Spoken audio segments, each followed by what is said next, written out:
Hey guys, welcome back to my channel.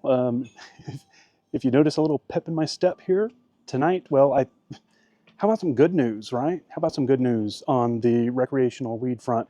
I do think this is good news. So the Thai Parliament decided to officially remove the embattled and suspended Prime Minister, which was, I think, probably a matter of time. That is like a first domino to fall to get the current party, which is kind of a minority rule, a steward of the government, so kind of temporary in control. They're the ones that have been heavy on this enforcement crackdown. So the word has it that the Bhumjaithai Party, headed by a gentleman, last name is Anaton, I think is how you say. Anyway, it looks like they formed a preliminary kind of coalition government. And the reason that matters is that this is the party that led the coalition to legalize cannabis in 2022.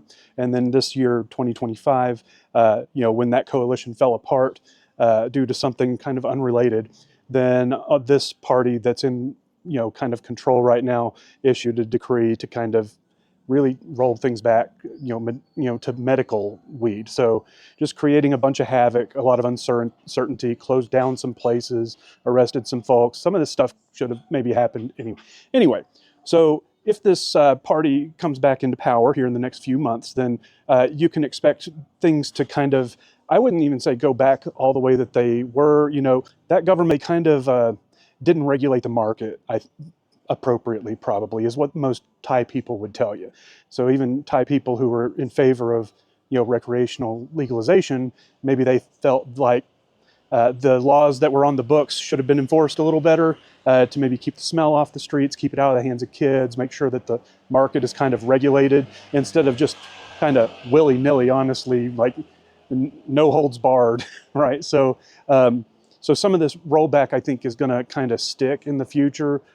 Sometimes it's easier to tear something apart and then build it back up a little better than the first time, and that might be what we have happening here in Thailand. So long way to go, but as the November deadline was approaching, I had mentioned in the last video, which kind of gives you a brief overview of how we got to here. As we got closer to that November deadline, it was important to note that if nothing had happened, if this domino had not fallen, if you didn't have the Bhumjaithai already kind of consolidating a government, then you would have had a problem with shops kind of starting to shutter down, starting to make exit plans because they couldn't comply with the kind of strict restraints and guidelines that weren't there when they opened their business.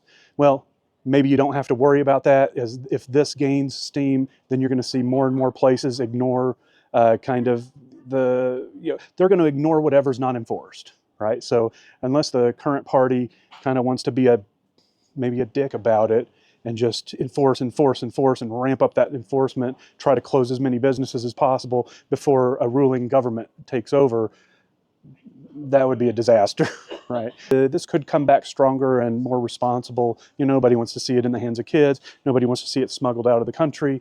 There's some low-hanging fruits here to work with. Future of smoking on site, that was never really supposed to be allowed, but maybe they can allow it in some shops and then just really prohibit it, smoking out in public with proper enforcement as such. But anyway, I feel pretty good about what's happened today. As things progress, I'll let you know, but expect fewer businesses to be scared about their future. Okay, and so you shouldn't be either at this point. So all the people who were kind of naysayers saying Thailand's never going to ban this and that and the other, you may have your day in the sun, right? I'm just reporting as it comes because there is movement on the ground. There are suspensions and closures and things like that. So I'm just trying to give it to you guys kind of as it happens. I'm in Vietnam right now, but in next 3 days, I'll be back in Chiang Mai, Thailand. It'll be interesting to go to all my old places and see if they changed anything, right? So we'll see. But for now, happy days, right?